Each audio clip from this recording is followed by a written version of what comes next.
Now we'll move into section 11.3 and we'll discuss what we call the integral test. As we move along, again, as we keep saying, we're going to focus on our series. We're going to continue to learn new ways to discuss how they converge and diverge. And this will be the first test we see.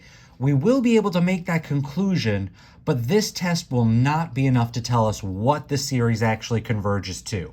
So now we'll start to see a little slight tweak in our directions. It'll now just be do the following converge or diverge, and we won't include that if it converges to what component.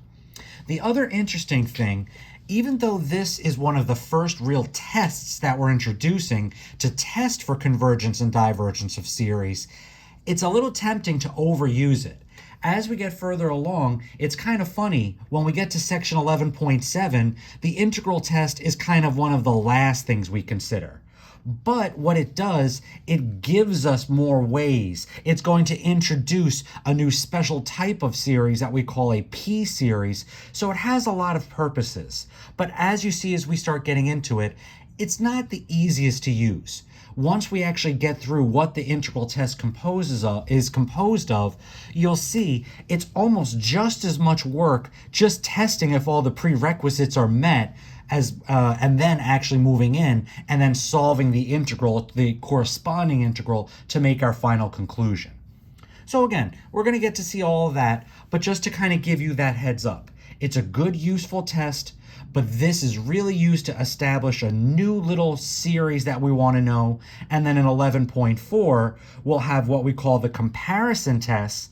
And the way to compare is to compare to series that we can quickly identify their convergence divergence. So we've already seen geometric series. All we need to do is find the value r, and then we can make quick conclusions. And again, we'll see very similar results with what we call the p-series and the value of p. So now, what is the integral test? Well, let's just start off with a little comparison between an infinite series versus an improper integral. And now this is not a random comparison between any series and any random integral. We're specifically starting if n equals 1 here, then we have our left bound of this integral be x equal to 1, and all of our series will go to infinity. So we'll have an infinity here. So just right off the bat, you see I'm setting up an improper integral. Some people would say it's the easier improper integral because we're dealing with infinity, but that's just a matter of opinion. But the last thing is that it's not just random sequence versus function. We're looking at the specific function where if we only plugged in the values n, that these would be an exact match. So for example, this is just like we were doing with limits when we had to use L'Hopital's rule. We couldn't apply L'Hopital's rule to a sub n, so we looked at the corresponding f of x and used L'Hopital's rule there. So again, a really quick one. If I wanted the limit of, let's do 2n over e to the n as n goes to infinity, that's an infinity over infinity. But as a sequence, and that's what we get when we use the letter n, again, we kind of hold n in reserve when we're only using the positive whole numbers, the counting numbers. So that infinity over infinity would lead me to L'Hopital's rule, but I can only apply L'Hopital's rule to continuous functions, but that's the only real switch. Just by switching the variable from n to x, now you've gone from sequences to continuous functions, still have the same infinity over infinity, so then you could then apply L'Hopital's rule, and this particular example would have a final answer of 0. So I don't want to get hung up on the limit part right here. I just wanted to make that clear. We've already been doing that a little bit, and that's exactly what's going to happen here. So what's the comparison? How is this integral going to tell me anything about this infinite sum? So let's just start off with a little basic picture. So let's just have, there is some function f of x. So again, we already have this relationship. And if we think about a sub n, a series, one way to represent the sum of that series is to make it a geometric sum.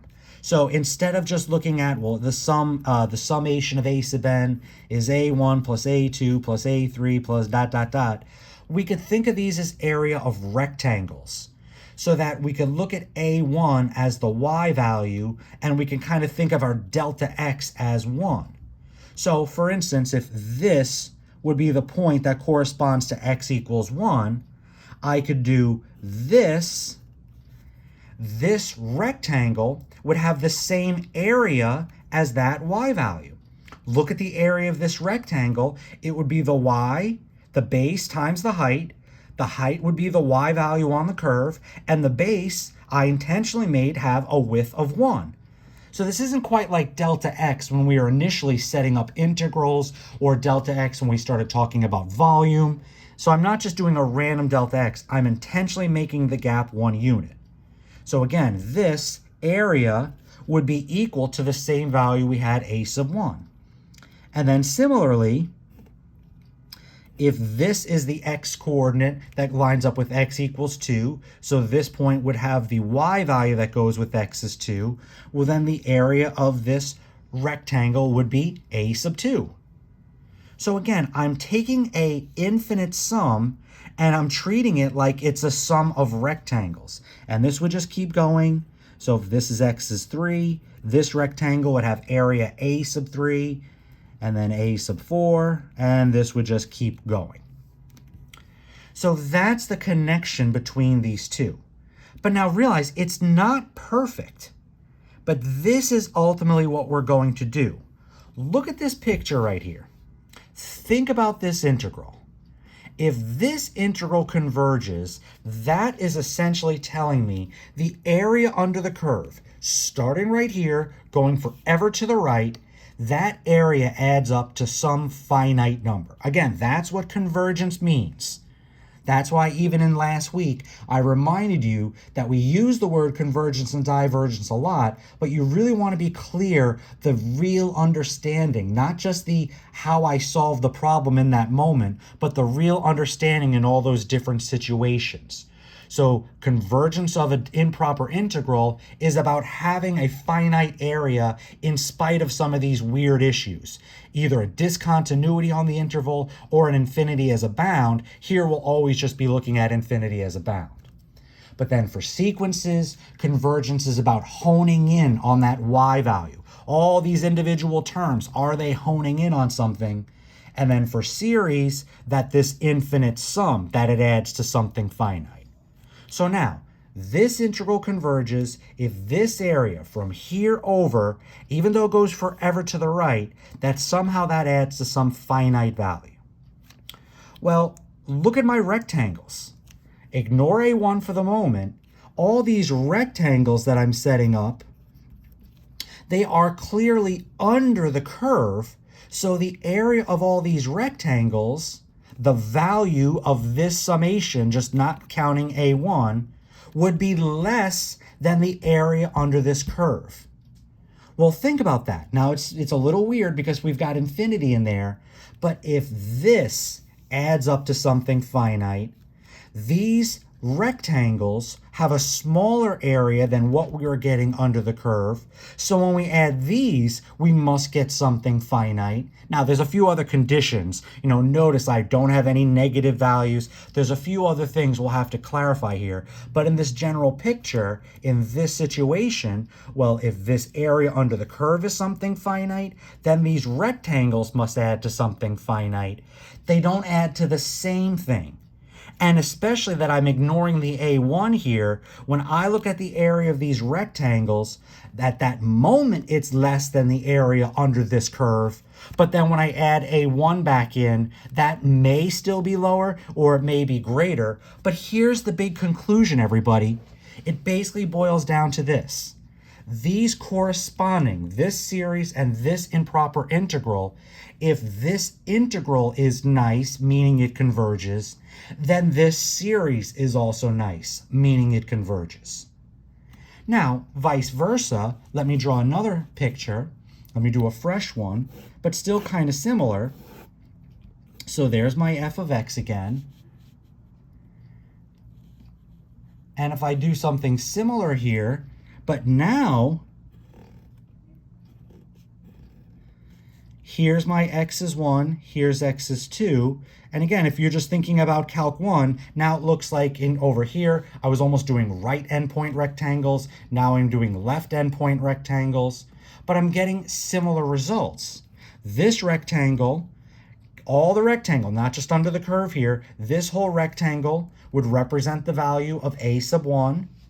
The area of this rectangle would represent the value a sub 2, and so on. This one would represent the value of a sub 3.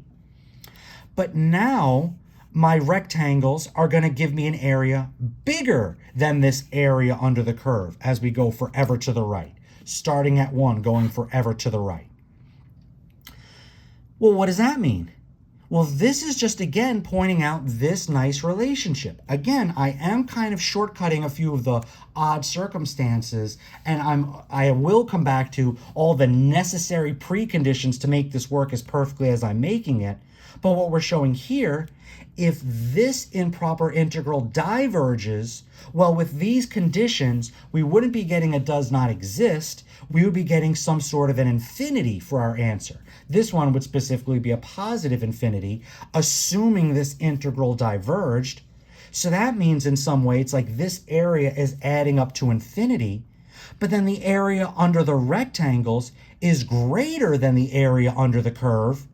So if this is adding up to infinity, this sum is going to be bigger than this area, so this would have to add to infinity.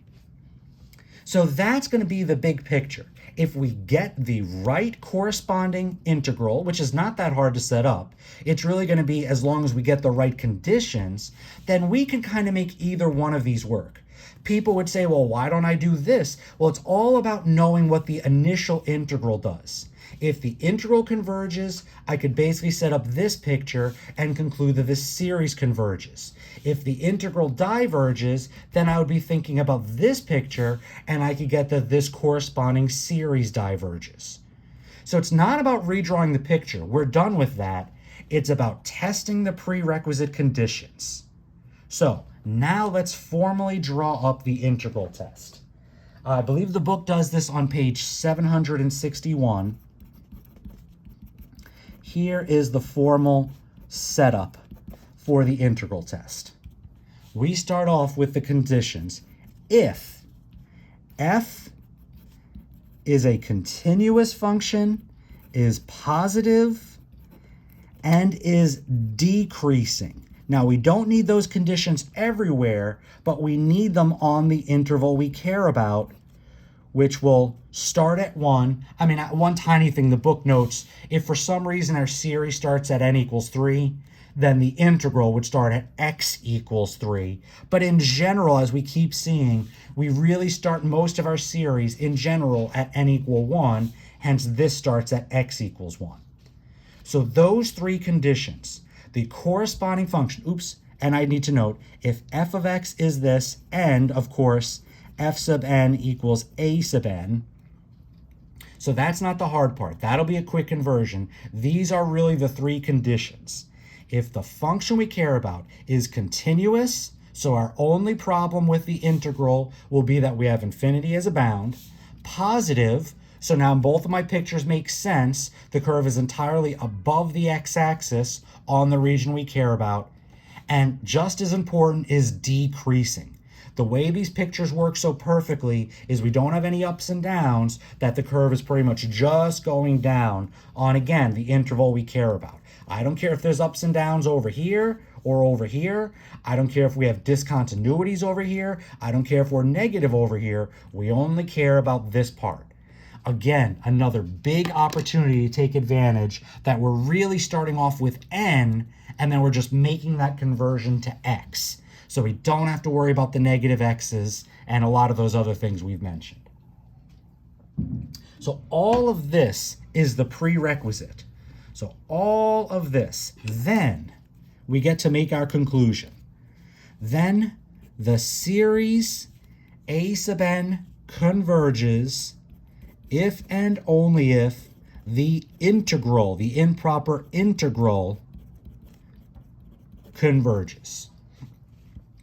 Now that if and only if, that allows us to go back and forth with this And that allows us, if we think about contrapositive, we talked about that with the test for divergence. You don't always just get to flip this. The if and only if allows us to do that. So now that allows us to say, well, if this happens and this happens, if that happens and that happens. But not only that, the logic of the contrapositive. Negate this, then you get to negate this, and we also get to reverse that direction. Negate this, then you get to negate this. So even though this does cover everything, I think a lot of people like to break this into two components. You do this work to test f of x, and then we get to break it down. If that improper integral converges, then the corresponding series converges. Number two, if that improper integral diverges, then the corresponding series also diverges. That's what's more helpful for most of us as we first start using this test, because that's how we're going to use it. That's how we're going to apply it. Before we could even think about applying these things, that's what I was trying to say at the beginning. We are setting up improper integrals, but before we even think about solving these, think about setting it up as a limit, think about taking an antiderivative. Before we do any of that, we've got to come back and verify these three conditions are met. I'm going to be very clear right now. When we get to the end and have a test on this, I never tell you which test to use, except I almost always throw one problem in to force you and say, use the integral test, because I want to make sure you know when you use the integral test, you don't skip down to here, that you make sure you're testing, you're verifying these three conditions. And that's the other funny thing, everybody. If I'm telling you to apply the integral test, you know the conditions are going to be true, but you still have to go through the work to demonstrate that they are true. Okay, so let's go through two examples. Again, our new set of directions are going to be just simply do the series converge or diverge. Because like I said when we were doing this, when we were pointing all this out, you get to make this conclusion, but it's not so equal. People see converges leads to converges, but if this integral converges to a value of 4, that does not mean the series has to converge to a value of 4. That's what I was trying to point out up here. You still have to add in this extra value. It looks like the series would clearly have a value less than that of the improper integral, but that's not a guarantee when you add this back in. So all we purely get is converges here leads to converges here. If this converges to 5, well, this converges. That's all I can say. All right? So there's my new directions. I'm not noting use the integral test, but again, kind of like we noted in 11.2, your tools are pretty limited so far. So in this section, there may be a few that they tell you specifically to use the integral test, and we will just get a little more out of this section besides just the integral test. But still, if they're asking you this, there's a good chance right here they are trying to get you to the integral test. So let's take a look at problem number 1. We're going to look at the series 1 over n squared plus 1. And then I'll even put it right here. Number 2, we'll look at n over n squared plus 1. Both my series starting off with n equals 1. I'm sorry, that's not a not equals, that's a scribble. That is n equals 1. So let's start. Number 1, again, 1 over n squared plus 1. Little things as I keep going, everybody. Don't ignore your notation. You have series, we have limits, we have integrals, and they all mean very different things. So just again, a lot of this section, it's not just getting right answers, it's getting a lot of the details right. Just like we said in section 7.8, some people solve improper integrals and have all the right ideas, but they never set up a limit, so technically all the work they do is bogus. It's just kind of garbage. So really make sure, again, you're embracing the notation. So here, that's the series I'm looking at. So I'm going to think of this as the corresponding integral. But before I start solving this integral, I'm looking at f of x. Here's my corresponding function that would go with this sequence, the underlying sequence that goes with this series. Notice here, we don't need Sn. We are only focusing on the underlying sequence that gives us the terms. And now, is this continuous, positive, and decreasing? Well, first, thinking about continuity, we're thinking about discontinuities. Are there any gaps, holes, anything like that? A lot of that comes from zeros in the denominator. And this has no discontinuities. Or you can say it is continuous everywhere. Again, make sure that's a parenthesis, not a bracket. Parenthesis, negative infinity to infinity. We only needed it to be continuous from 1 to infinity. It doesn't hurt if it's continuous over a greater interval, but that certainly is enough. And this is where some people, it's like, well, how do I show that I understand these things? A lot of it is just writing just this tiny little work. I mean, we'll certainly see another one in just a minute where, we have a discontinuity. We'll do like 1 over x. That's the harmonic series. If we just think about this function, it would go with this series. This integral, I should say, would go with this series. And we already know this is the harmonic series, so we know it diverges. But you could apply the integral test. And you would look at the 1 over x as your f of x. You would point out there is a discontinuity at 0, but that's okay. That's the only discontinuity, so we're fine from 1 to infinity. So that's what I mean. There's not a lot of work to be shown here. Sometimes you show a tiny bit of work to show your discontinuity, but you still need to verify the conclusion. Okay, number 2, positivity. Well, again, thinking about only values greater than 1 being plugged in, and we could just kind of note f of x is always positive, right? X squared plus 1, even if we did include negatives, that would still be fine. But just like the discontinuities, set x squared plus 1 equal to 0, you get no solution. So you may have a tiny bit of work to make this conclusion, but some of us, that's quick enough that we realize that. Same thing here. Some people look at that, think about, well, the top is positive 1, that's always positive. What about the bottom? You're plugging in a positive number, squaring plus 1. So some people make a tiny little bit of note. Top is always positive, bottom's always positive. Therefore, f of x is always positive. But again, come back here. This, if you were allowed to think about x as -2, -5, you'd get a lot of negative values. But again, we only care about this interval, and on this interval, this would always be positive. So we make some little note. Some people like little checks, right, as we're going along. Check, we covered continuity. Check, we covered positivity. How about decreasing? 2 good ways to do decreasing. They do make the note that you should check on f of x. So if we're going to see if f of x is decreasing, we should do that through the derivative, right? Think back to Calc 1. How do you know increasing, decreasing? You look at the first derivative. You find your critical values by setting the first derivative equal to 0 and seeing where it doesn't exist. Use test values. Positive derivative means the original function is increasing. Negative derivative means the original function is decreasing. So you could do that with the derivative. And for this one, it's not terrible. Either use quotient rule or do a little rewrite. Think of this in this way, and you could do a little chain rule. If I do it this way, I'd end up with this is my derivative. Well, either way, if you clean it up a little bit, this is your derivative. Your only critical value would be x is 0.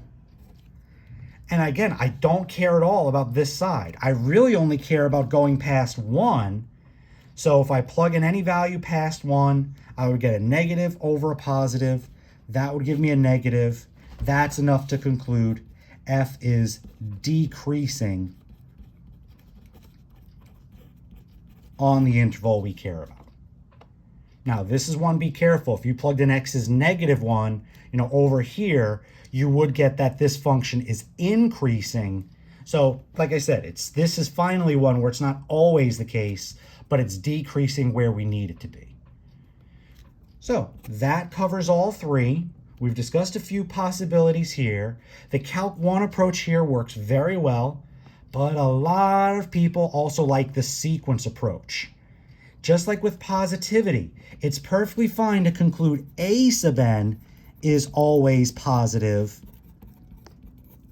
because a sub n we're only considering on the interval 1 to infinity. So it's an equivalence here. And similarly with decreasing, let's think about a sub n is 1 over n squared plus 1. Let's prove a sub n is decreasing.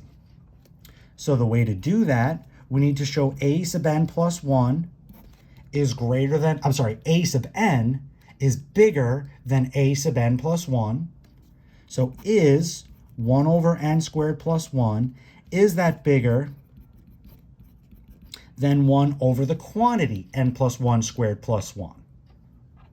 This is why I definitely wanted to go back in 11.1 and get a few extra problems with increasing, decreasing.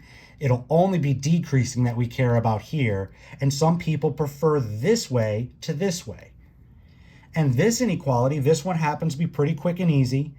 Again, only considering n, so only positive values, that's the bigger denominator, hence this is the smaller fraction. That's a good place to check, but if you wanted to see a little more, if you're still not comfortable with that yet, you cross multiply, and we're here. And now some people feel more comfortable making that conclusion. Some people still go further. Some people still go further still. And any of these, it's all about your comfort level. Because all of these, we have discussed already when you cannot just make that conclusion, when you have differences in both the numerator and denominator. But if it's only the numerator or only the denominator that has a difference, you can use that. Bigger numerator goes with bigger fraction, bigger denominator goes with smaller fraction. So all these are legitimate. I started off with a first problem that has a lot of little flexibility, but now we finally satisfied these three conditions. So now we could finally move along and get to the real conclusive part. But even though this is where we make our big conclusion, we still can't undervalue this work. So I finish back up here. That's what I pointed out.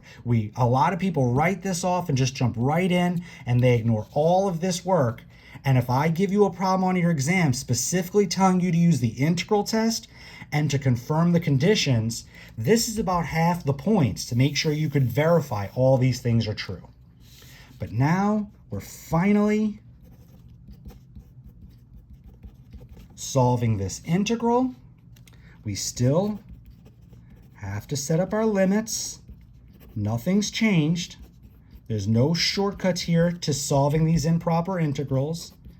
This first one, not so bad. That antiderivative is inverse tan.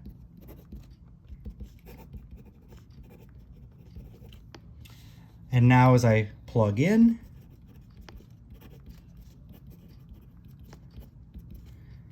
as a goes to infinity, as we've seen often, we're not worried about this part. We're worried about the a as a goes to infinity.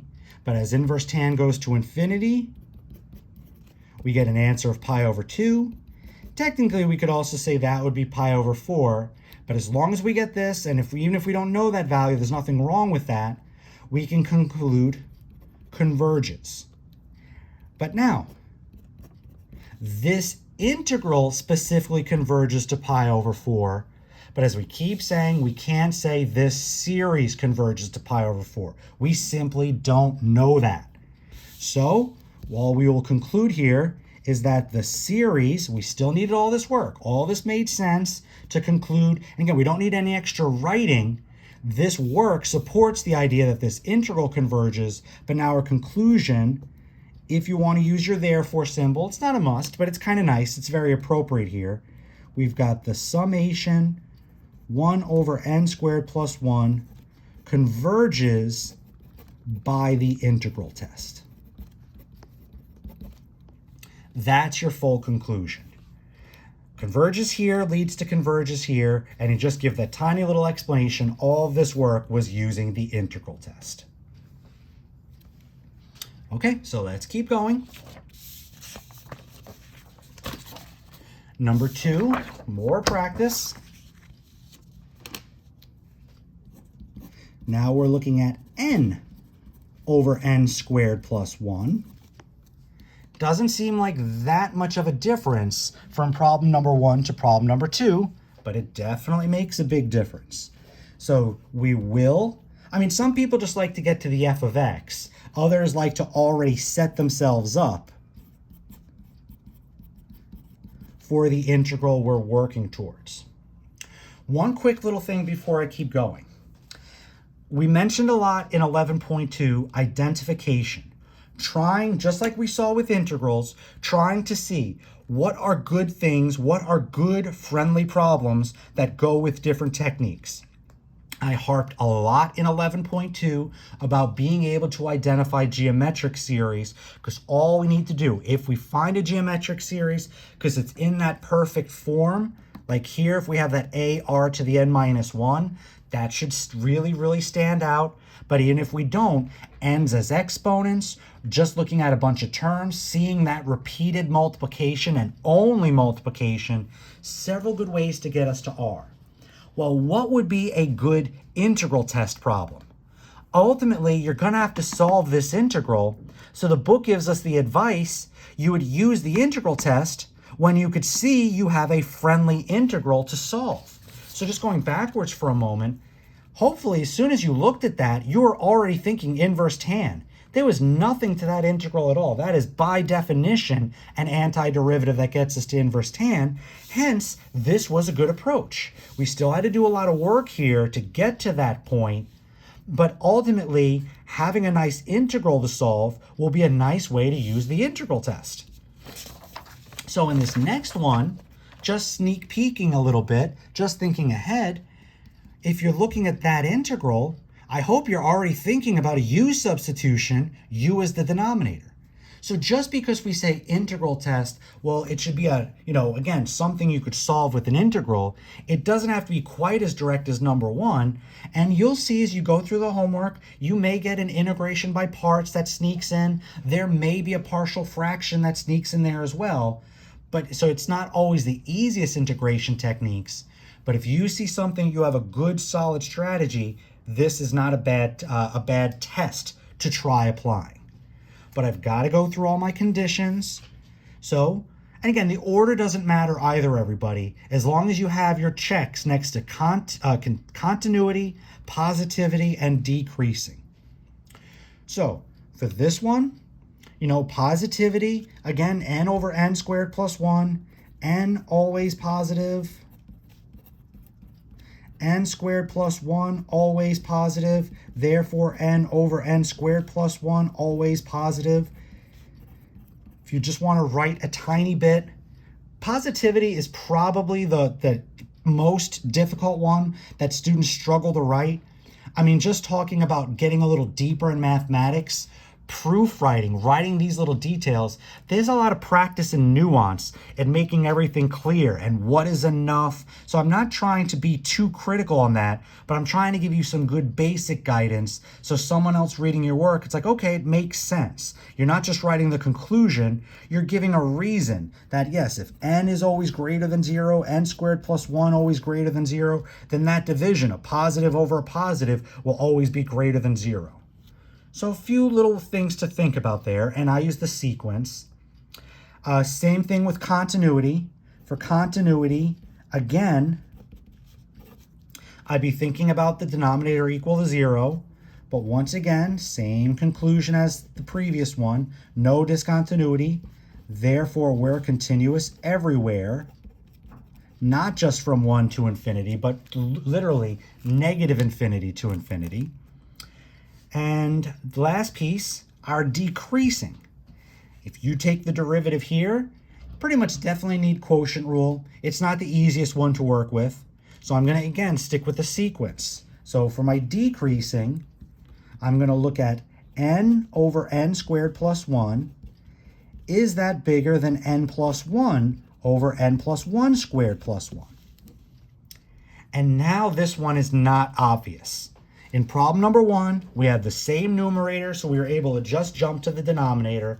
But now we get that reminder, hey, this is the bigger numerator, so that makes it seem like this is the bigger fraction, in which case this inequality would be wrong. But then again, this is also the bigger denominator, which would support this is the smaller fraction of the two, and that would be correct. We don't get to pick and choose. We just don't know at this point. So now we have to do more work. So I'll do my cross multiplying. I'm going to do a lot of cleanup along the way. I'm pretty sure we've done this exact one. So n right here, I'm going to FOIL this out. That's n squared plus 2n plus 1 plus 1. So n squared plus 2n plus 2. And then here times here. Make sure you're going in the proper direction to keep your inequality sign in the right, facing the right way. Clean both sides up. So n cubed plus 2n squared plus 2n.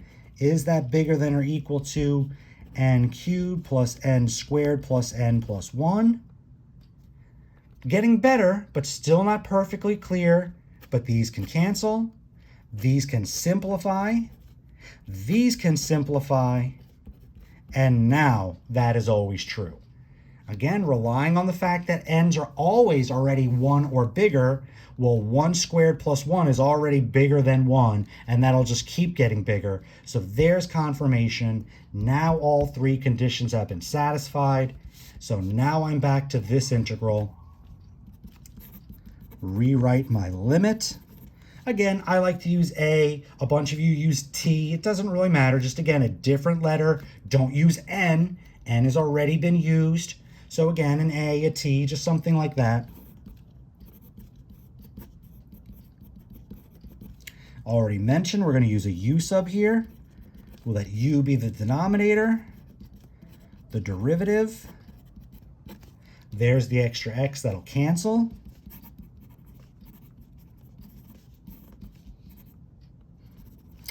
Again, remember, it's a bad habit to rewrite your limits, and I'm switching to U, so I'll just leave these blank. I'll get back to X after I antiderivative and back sub.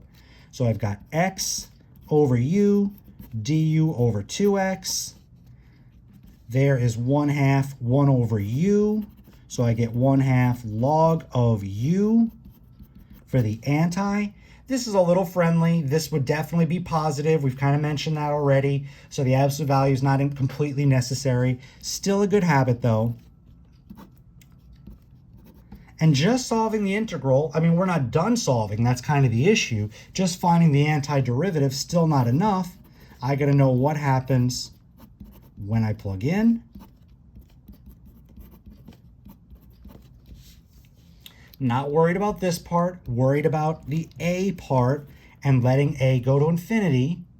So a squared plus 1 as a goes to infinity is infinity, log of infinity is infinity. This is all, no matter what we subtract from it, this is all going to infinity. Now we're reaching the conclusion that this integral diverges. So our final conclusion is that the corresponding series diverges by the integral test.